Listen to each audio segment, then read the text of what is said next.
Actually, I'm a third generation woman in construction, and I'm incredibly proud to be part of the construction and related trades.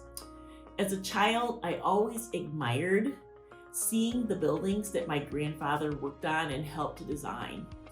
And when he became suddenly ill, my grandmother had to take over our family architecture business. The person who actually inspired me the most to go into the construction trade was my mom.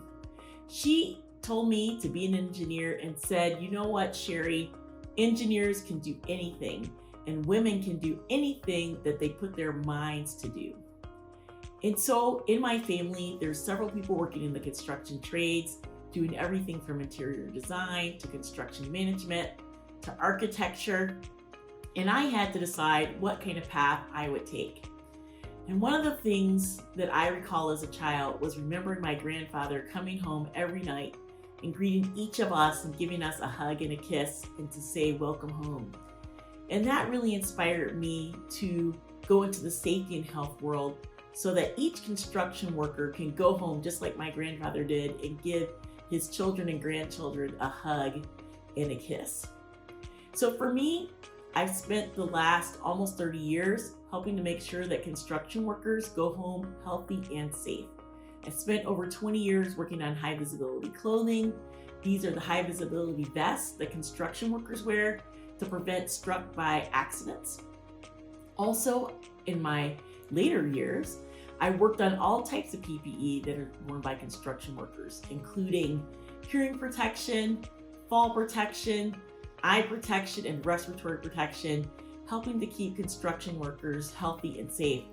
And my latest piece that I've enjoyed working on is also ensuring that construction workers have PPE that fits them properly.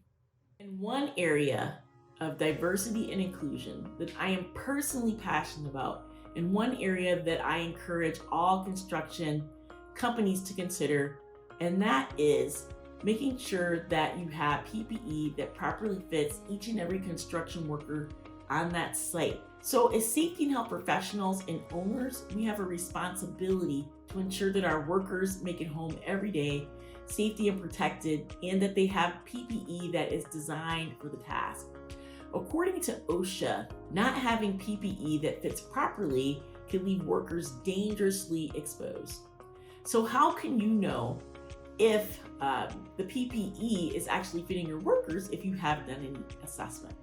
So one area that I have personally been traveling the country and teaching construction firms about is the concept of having properly fitting PPE and doing PPE fit assessments. So while many in the construction industry may be aware of respiratory fit testing, the awareness about hearing protection fit testing is quite low, as well as eye protection and fit assessments for fall protection harnesses. So I encourage firms to provide a variety of PPE to fit every worker that they have on their site, as well as to include a diversity of employees in the selection process of the PPE wherever possible. One of the things that I'm the most proud of is becoming the construction committee chair of the American Industrial Hygiene Association, otherwise known as AIHA.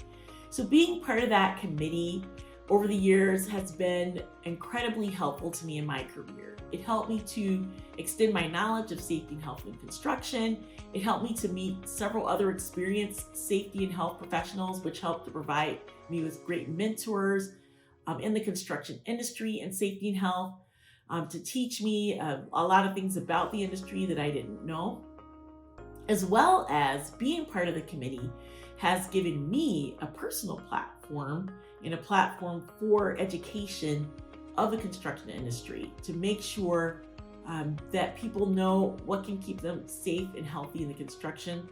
And that includes creating several safety and health documents, such as the Focus 4 for Health.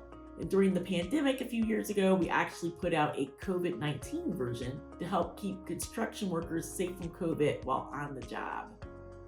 So being part of associations is definitely something that I recommend to women in construction to help extend their reach and impact on the construction industry. In order to succeed in the construction industry, you have to kind of have a little bit of a tough skin and a resolve that no matter what, you're going to keep moving forward. The interesting thing about construction is it has a constantly changing environment, and each day is new, and each day has new and interesting challenges. So it helps if you have a creative mind and you're able to think quickly on your feet to meet the changing needs each day. The other part is don't be afraid to gain any additional needed certifications that you might need. These additional certifications, whether they're trade certifications, industrial health certifications, these all help to open doors and give you additional credibility. So in my later years, I went back to school in order to gain my certified industrial hygiene certification.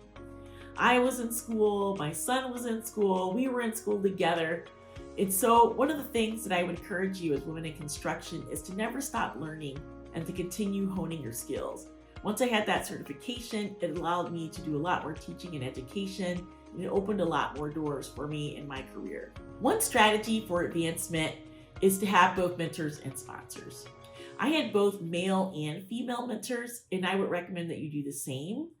Each has a unique experience and a unique perspective that they can help you in terms of moving forward in your career.